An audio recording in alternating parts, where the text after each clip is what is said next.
Чагла мен Доған Синандың кетуін күтіп, ісіне түседі. Бихрам ашуланып, Генджоны ұрсып қорқытады.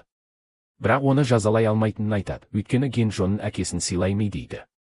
Бихрам Генджоға тағы да Мелекті өлтір деп тапсырма береді.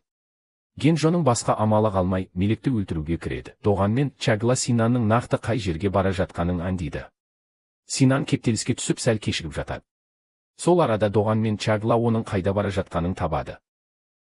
Фират Мелекті бір ұрып есінен талдырып жібереді. Сол сәтті пайдаланып жоспарын іске асырмақшы болғанда, Доған Синаннан ерте жетіп келеді. Бихрамның адамдарын бір-бірден жойып, Мелекті іздеуге көшпекші болғанда, Генджо оны байқап қалып, Фират екеуі Мелекті тастап қашады. Доған мен Чагла Мелекті аман сау тауып алады. Синан да сол кезде келіп жетеді. Мелек Синанды кінәлап, оған ренжиді.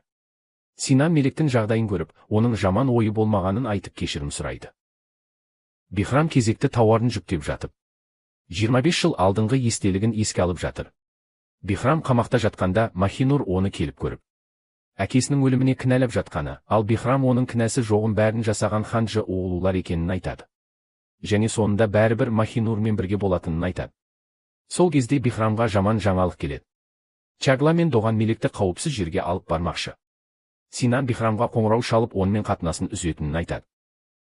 Нургул Тахир мырзаны қарап шыққалы жатқанда, Сифа оны ұстап алып, неге менің үстімден шағымдандың дейді. Нургул Сифаға жақсы көрмейтін қызға үйлендірген сол үшін ашуланып шабуыл жасадым деп айтады.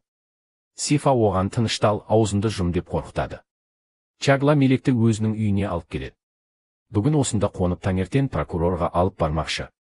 Махинур басында қарсы болғанымен кейін келіседі.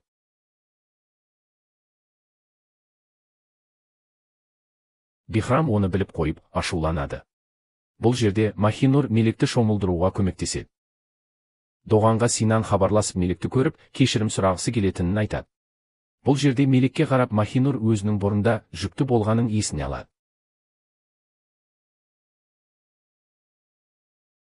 Чагла мен Доған сыртта сөйлесіп отырады. Кенеттен Чагланың есіне сол жоғалған құжат есіне түседі. Мелектен құжат жайлы сұрайды. Ал бұл жерде Бихрам ашу үстінде адамдар жазалап, кейбіреулерін өлтіреді.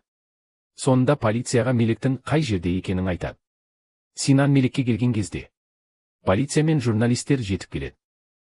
Прокурор Мелекті тұтқындамақшы болады. Чагла Синанның көлігінен жоғалған құжатты көріп қалып, прокурорларға ұсынады.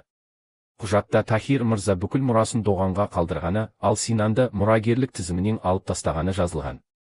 Прокурорлар осыдан кейін Синандан күмәнданып оны да тұтқындайды.